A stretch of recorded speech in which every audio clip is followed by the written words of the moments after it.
आज नारायणपुर जिले में जो है कांग्रेस की जिला अध्यक्ष नवनियुक्त जिला अध्यक्ष की पदभार जो है कार्यक्रम में जो है तमाम जो कांग्रेस के नेता है वो शामिल हुए हैं, बधाइयाँ दी है और सैकड़ों की संख्या में कार्यकर्ता शामिल हुए हैं। और इसी बीच जो है इस कार्यक्रम में शामिल होने के लिए पीसीसी चीफ जो दीपक बैज यहाँ पहुँचे हुए हैं। सबसे पहले तो सर मैं आज के कार्यक्रम के बारे में जानना चाहूँगा। देखिए, आज तो पदभार ग्रहण था हमारे नवनियुक्त जिला अध्यक्ष राजेश दीवान जी का।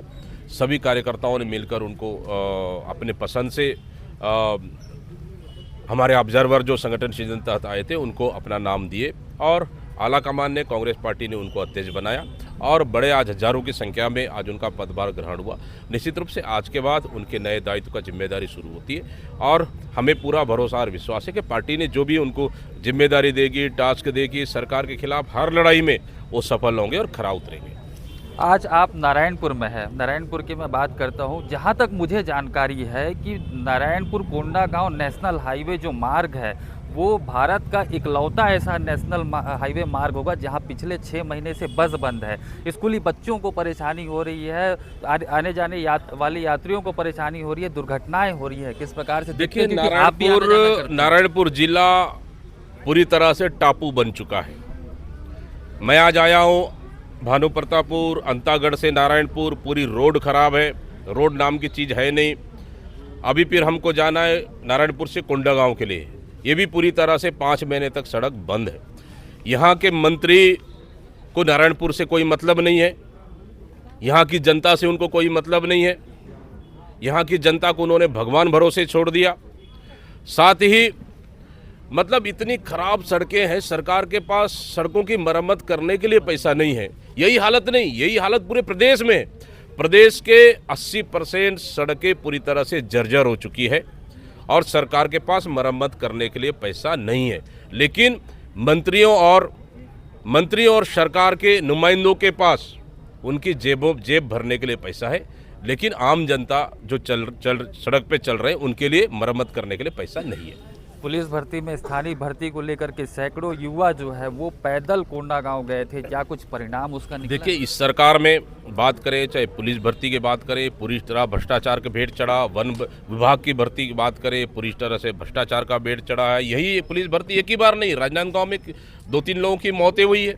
उसके बाद पीडब्ल्यूडी विभाग इंजीनियर की भर्ती, मतलब जब से 2 साल में भर्ती हुई है, छत्तीसगढ़ के युवाओं के हक को इस सरकार ने डाका डाला है। और युवाओं के लिए ये सरकार पारदर्शिता से परीक्षा करने का वादा करके आई, लेकिन सिर्फ अपने लोगों को उपकृत करने के लिए जो योग्य युवाओं को ये सरकार दरकिनार कर पूरी परीक्षा भ्रष्टाचार की भेंट चढ़ चुकी है। मीडिया के द्वारा जब सत्ता पक्ष के नेताओं से सवाल किया जाता है बिजली बिल में बढ़ोतरी, तो जवाब होता है मुफ्त बिजली की ओर है।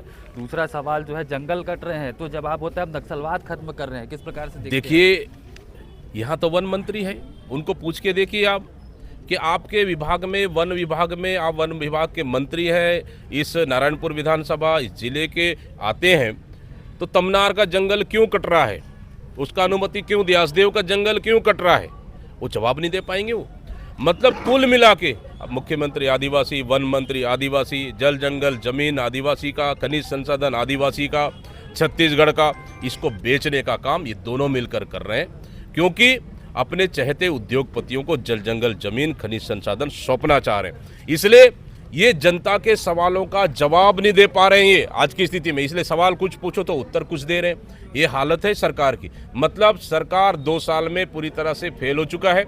सरकार नाम की कोई चीज़ है नहीं, खत्म हो चुकी है। आने वाला 3 साल में निश्चित रूप से छत्तीसगढ़ में बड़ा बदलाव होगा और कांग्रेस की सरकार बनेगी। एक अंतिम सवाल, सरगुजा में तो जंगल कटने शुरू हो गए हैं, बस्तर में नक्सलवाद खात्मे की ओर कह रहे हैं। बस्तर को किस प्रकार से देखते हैं, क्या यहाँ भी वही स्थिति निर्मित? देखिए, हम लोग पूरे बस्तर के सभी लोग चाहते हैं कि बस्तर में शांति आना चाहिए, लेकिन क्या गारंटी है कि नक्सलवाद खत्म होने के बाद क्या यहाँ का जंगल नहीं कटेगा, यहाँ की खनिज संसाधन नहीं बिकेगा? क्योंकि कहीं न कहीं नक्सलवाद के समाप्ति के बाद भारतीय जनता पार्टी की सरकार और उनके नेता यहाँ के जंगल और खनिज संसाधन को निजी उद्योगपतियों का हाथों में पूरी तरह से ये बेचने के लिए आतुर हैं। और बहुत जल्द ही बस्तर को भी इन लोगों ने, जैसे सरगुजा और रायगढ़ को बेच दिया, उसी तरह से ये लोग बस्तर को भी बहुत जल्दी, मुझे लगता है कि 3 साल के अंदर बस्तर और छत्तीसगढ़ को ये गिरवी रख देंगे। नियत नीलानार योजना में आप कितना विकास देखते हैं? देखिए, नियत नल्लालार योजना में क्या विकास है? ग्राम पंचायतों में एक सीसी रोड नहीं बन पा रहा है, पंचायतों में 1 रुपये पैसा नहीं है काम करने के लिए। मतलब ये सरकार सिर्फ सीसी रोड तक नहीं बना पा रही है, ग्राम पंचायतों में पैसा नहीं दे पा रही है। 15 वित्त योजना मूलभूत के लिए ग्राम पंचायतों में पैसा नहीं है। मतलब कुल मिलाकर ये सरकार सिर्फ टाइम पास कर रही है। 2 साल टाइम पास हुआ, आने वाला समय में 3 साल भी टाइम पास करेगी। मतलब ये सरकार टाइम पास सरकार है। बहुत बहुत धन्यवाद। तो ये है पीसीसी चीफ दीपक वैद, जिन्होंने जो है सरकार पर तमाम आरोप वो लगा रहे हैं, जो स्थानीय भर्ती है उसे लेकर के भी जो है कई आरोप जो है उन्होंने शासन पर लगाए हैं। इसके साथ ही जो है नियत नीलानार योजना में भी जो है कई तरीके के आरोप लगा रहे हैं, और जो जंगल जो कट रहे हैं लगातार छत्तीसगढ़ में, उसे लेकर के जो है बस्तर को लेकर के उन्होंने बड़ी बात कही है और सरकार पर गंभीर आरोप लगाए हैं।